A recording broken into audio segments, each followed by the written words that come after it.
Yes, DSG. Firstly, I want to find out what happened from your end, because it seems like it got a bit heated at the end, at the tail end, and that's what we've caught because nothing was on live television, so we don't know exactly what transpired and what fueled this fire between you and Sam. Yes. Lizeka, thank you for the opportunity to put my side of the story. When we started the press conference, I made a request and I said that any questions that are outside of the statement, we would ask them to refer those to our spokesperson.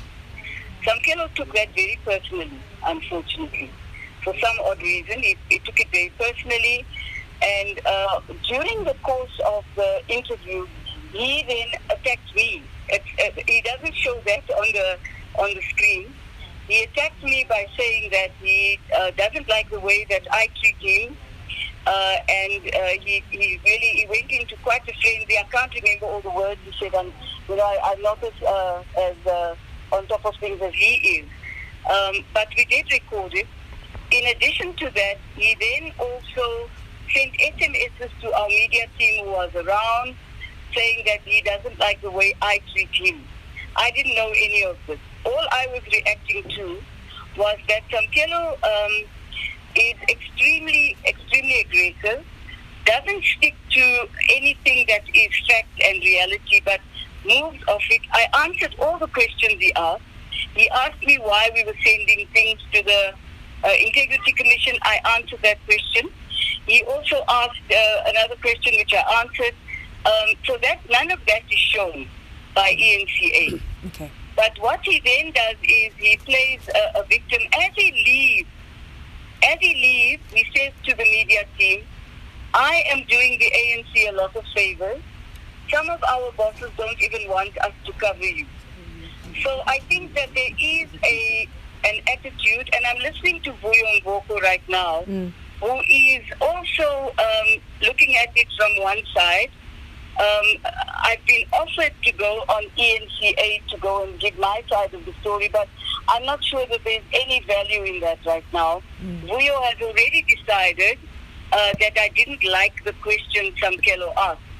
I answered his questions, whether I like them or not. I've answered all his questions. Previously, he also asked a question which was really an attack on an individual. On other occasions, he's labeled people without facts because he has his style of journalism is labeling without actually just sticking to facts and being objective. And I think that's what we're dealing with here. Yes, I did say that the ENCA in the 2016 local government election, their slogan was, it is time for change, which was exactly the slogan of the DA at the time. So I think if they don't like that equally, then, we are also entitled to ask hard questions.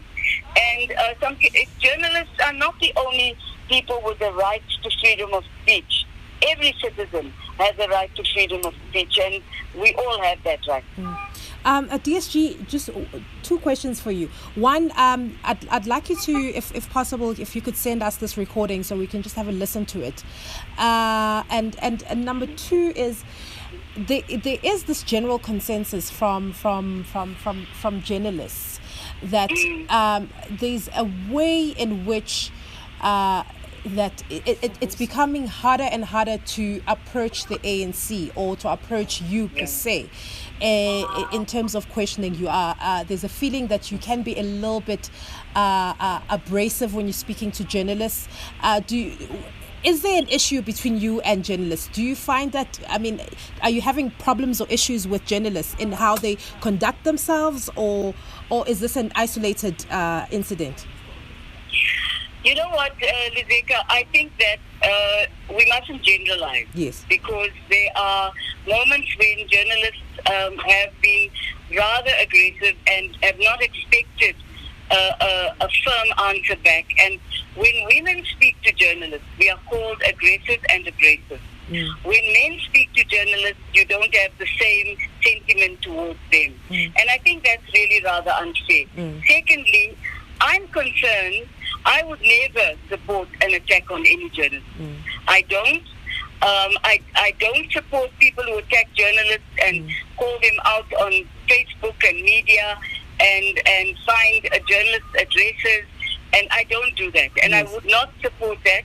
I think that is really not correct.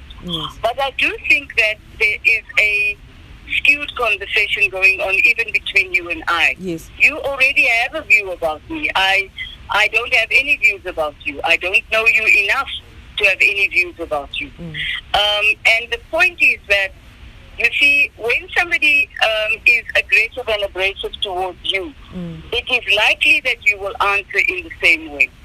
That you would also answer aggressively and abrasively.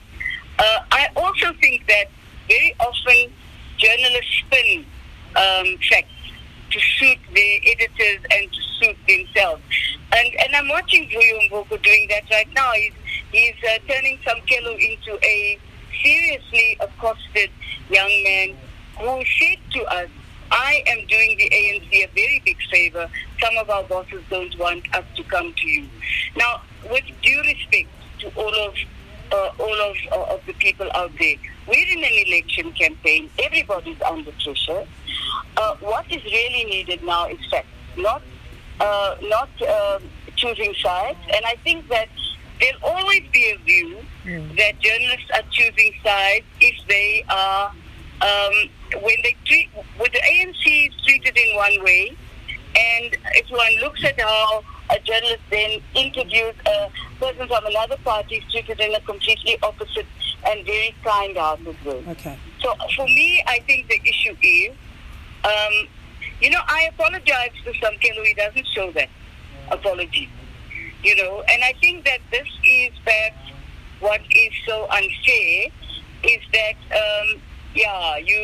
you cannot win, can you? You can't win against the almighty statistic. DSG, what exactly were you apologizing for? Are you apologizing? Well, he said to me that he didn't like the way I treated him. So I apologized for that. I said, look, if you don't like the way I treat you, I'm terribly sorry. But, this is what you do. This is exactly what you do. And this is what you do. You go for people. You take people on very personally. He does. And his style of journalism is to go for the person, not for the issue. He is forever playing the person, not the ball.